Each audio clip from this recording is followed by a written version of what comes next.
So now let's look at tithing in the New Testament. What does the Spirit of God have to say to the New Testament church? I'll read from Hebrews chapter 7, verse 8. And here men that die receive tithes, but there he receiveth them of whom it is witnessed that he lives. The book of Hebrews was not written to Hebrews that were unbelievers, no.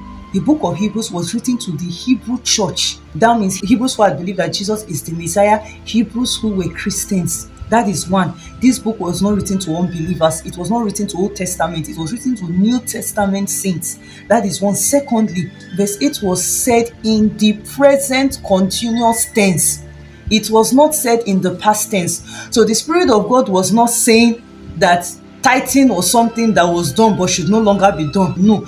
Listen to what the Spirit of God says. He says, and here men that die receive tithes, but there he receiveth them. He didn't say, and here men that died, they received tithe. No. In the present continuous tense, he said, and here men that die receive tithe. That means they are still receiving it.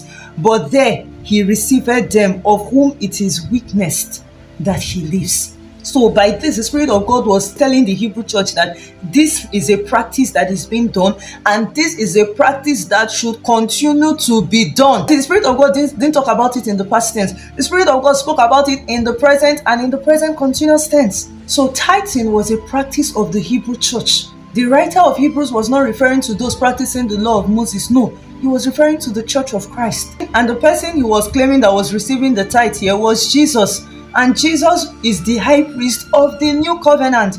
Jesus is the high priest of the Christian. Can you see by the Spirit of revelation that it is active and alive in the New Testament?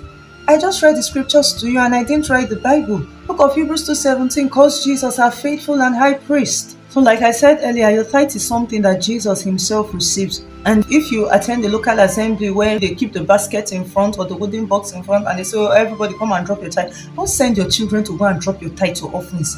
Don't send the ushers to go and drop your tithe or offerings. It's very disrespectful. It's very disrespectful. You should walk forward and drop it yourself because you are giving it to Jesus. It is Jesus receiving it, as we've seen in scripture. In the time of old, when people came to offer sacrifices, the husband did not send his wife that go and offer sacrifice on our behalf. No, every man will carry his ram or his lamb to the Levite, to the priest, by themselves for their sacrifice. They never sent people on errands to give their sacrifices. So if in your local assembly there's a basket or a box in front, you should walk forward reverently as though Jesus is standing there to receive it, because he is. He is.